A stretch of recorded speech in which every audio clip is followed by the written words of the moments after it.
Pessoal, sejam todos bem-vindos a mais um bate-papo aqui com a gente aqui sobre Six Sigma. Aqui do meu lado aqui o professor Fernando, Master Black Belt com experiência de mais de 15 anos como Master. E do outro lado aqui o professor Luiz Fernando.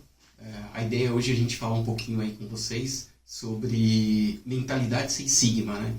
E aí é muito interessante, né? Porque quando a gente fala da mentalidade Six Sigma, se eu me formar na área de Six Sigma, qual é a mentalidade, né? Como eu vou passar a pensar? E aí hoje a gente tem um especialista aqui para nos ajudar nesse bate-papo aqui. Então, legal. Obrigado aí, José, o Luiz, aqui pelo convite novamente, para a gente falar um pouco mais de Six Sigma. Então, a ideia aí de falar um pouquinho sobre mentalidade, eu acho que é bastante pertinente para a gente poder abordar, de alguma forma, qual é o diferencial do profissional do Six Sigma, né? O que essa formação em particular vai trazer como diferencial em relação a outros profissionais, tá? A gente pode elencar aí a questão da mentalidade, em especial após a formação, a forma como o profissional vai passar a lidar com os problemas, tá? Então, assim, de uma forma geral, a gente tem alguns impulsos, né? A gente é induzido a tomar ações quando a gente percebe que algo não vai bem, tá? Então, qualquer problema que surge ali na nossa atividade, seja ela qual for, quando a gente percebe algum desvio, alguma disfunção ou algo que não sai conforme a gente planeja, né? O nosso impulso inicial é ir lá e mudar alguma coisa. A gente, às vezes, não parou ainda para analisar, não entendeu ainda. Resolver, né? É o impulso do ser humano. Percebeu alguma coisa que está fora do normal ou que não está adequado conforme aquilo que ele gostaria ou que ele planejou, a ideia inicial dele lá, o impulso dele é ir lá e tomar uma ação. O profissional de Six Sigma ele vai pensar isso de uma forma diferente, tá? Quando ele passa ali pelo conteúdo do treinamento e ele é doutrinado a seguir uma metodologia de análise, de resolução de problema, a primeira coisa que ele vai pensar é o seguinte: opa, eu tenho um problema, eu preciso entender melhor esse problema antes de eu tomar uma ação. E por que ele passa a pensar dessa forma? Porque ele entende que a partir deste problema que ele está trabalhando, se ele sair aleatoriamente tomando ações, ele pode criar ou até mesmo ampliar esse problema, né? Ele pode criar outros ou ampliar esse problema que ele está lidando.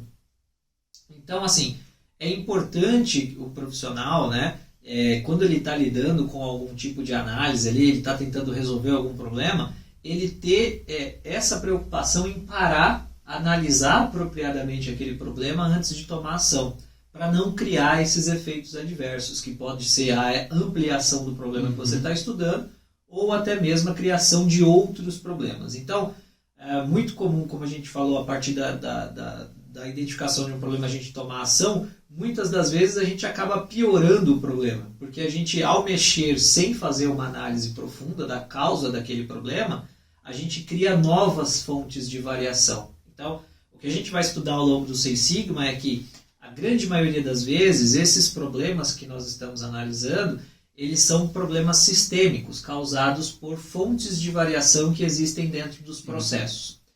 Essas fontes de variação, elas atuam e elas dificilmente serão totalmente eliminadas, de forma que o resultado dos nossos processos ele sempre vai apresentar algum nível de variação. A questão é se essa variação é ou não aceitável.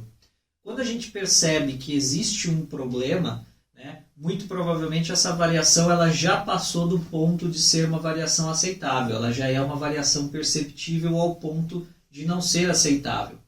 E se eu tomo ações em relação a isso, sem determinar o que causou aquela variação, ou sem entender quais são as fontes de variação principais, né, como a gente falou, dificilmente a gente vai conseguir entender tudo o que está envolto ali naquele processo para bloquear completamente a variação, mas se eu consigo determinar quais são as principais fontes das variações, eu consigo bloquear essas causas, fazendo com que a variação seja menor.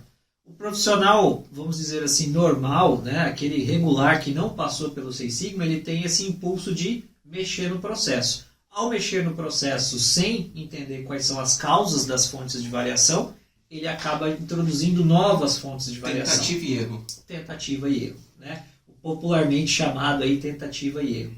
E essa tentativa e erro, então, vai gerar novos problemas ou aprofundar o problema que está em análise. O profissional Six Sigma ele vai por outra linha.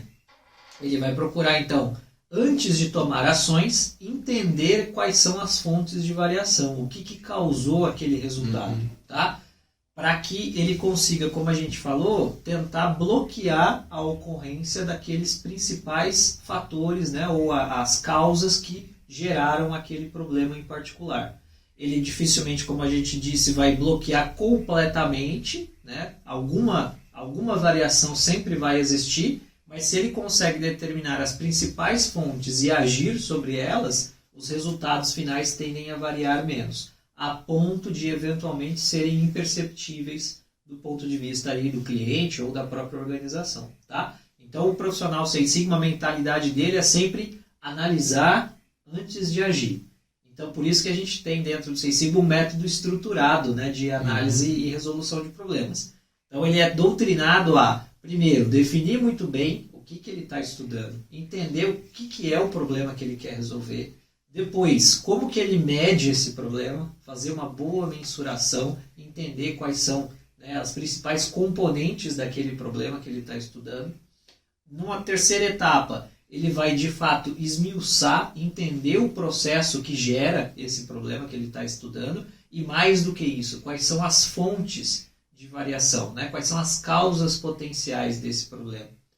Por fim, a partir da determinação dessas causas, né, ele identifica ali qual é a causa raiz, ou seja, a fonte de variação mais importante para aquele problema, ele vai tomar ação específica, né, direcionada, um tiro certo, digamos assim, diretamente aonde de fato aquele problema é causado, tá? E aí, claro, né, tende a ser muito mais assertivo, né? Embora ele gaste um pouco mais de tempo, muitas das vezes, fazendo uma análise, a resolução tende a ser mais rápida, porque ele não causa esses efeitos adversos, né? A solução é única e certeira. Ela foi muito bem estudada e planejada. E por isso os resultados tendem a ser melhores, com menores custos para a empresa, né? Afinal de contas, não há introdução de ações desnecessárias ao processo e os resultados tendem a ser mais efetivos a partir da determinação da verdadeira causa de um problema.